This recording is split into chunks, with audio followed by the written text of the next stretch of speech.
the jury's verdict in case 18B 1541-1, State of Georgia versus Tiffany Moss, count 1, findings of jury as to alleged statutory aggravating circumstances. We, the jury, find beyond a reasonable doubt that the offense of murder as alleged in count 1 was outrageously or wantonly vile, horrible, or inhuman in that it involved torture of the victim before death. We, the jury, find beyond a reasonable doubt that the offense of murder as alleged in count 1 was outrageously or wantonly vile, horrible, or inhuman in that it involved depravity of mind of the defendant, signed and dated by the foreperson. Verdict as to penalty, count 1, murder. We, the jury, recommend and fix the penalty as death, signed and dated by the foreperson. Please give it to counsel for their review as to form, sir. Our jury's been excused. We'll proceed immediately to sentencing. Is there anything that the state would like to say before I impose sentence on the defendant? No, Your Honor. The jury's spoken. The state has nothing further to add. Ms. Moss, if you'd stand up for me, please, ma'am. Is there anything that you'd like to say before I impose sentence, ma'am? No, sir, Your Honor.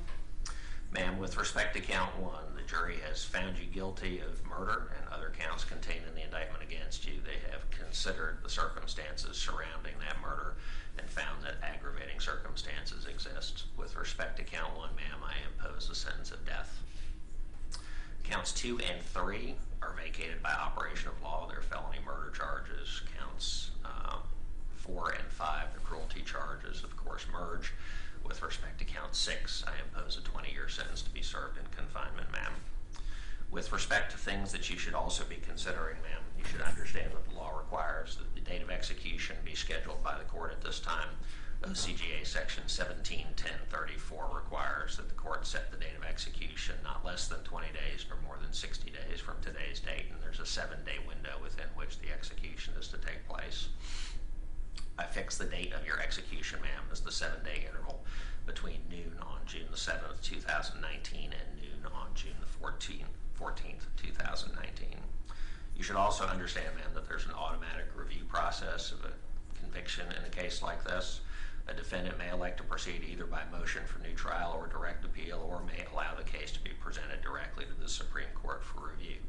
OCGA section 171035 requires an automatic review of a death sentence, and that will be conducted whether you file either one of those motions. But understand, ma'am, if you'd like to file either a motion for new trial or a notice of appeal, you have 30 days from today's date within which to do so. Ma'am, you've obviously chosen not to have representation throughout this portion of this case, but obviously you also have the right to have an attorney represent you in connection with any appeal that might be taking place as well. Thus far, you've rejected all efforts to give you legal representation, but I want you to know that you do have the opportunity to ask this court to appoint counsel to assist you with whatever appeal it is that might be necessary. Also, the Capital Defender's Office may have some resources that might be brought into bear to pursue whatever appellate needs it is that might exist in connection with this case. But I want you to understand that if you ask for appointed counsel and you qualify, ma'am, I would certainly consider appointing counsel to represent you in connection with whatever appeal it is that might be necessary. I want to also let you know, ma'am, that there is a process that you could collaterally use to attack something connected with this case. It's called habeas corpus. Your standby counsel can give you more detailed information about exactly what habeas corpus is and how you might pursue it if you're interested in doing so. But you do need to understand, ma'am, that there's a 4-year time limit within which you have to pursue habeas corpus relief. That time limit begins now. Are you the holder of any weapons carry licenses here in the state of Georgia or anywhere else, ma'am?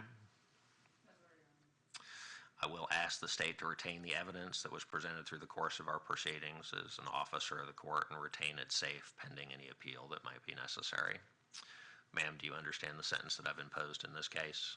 Yes, sir. All right, ma'am. That concludes our proceedings. You may go with the deputies. Thank you. That concludes our proceedings.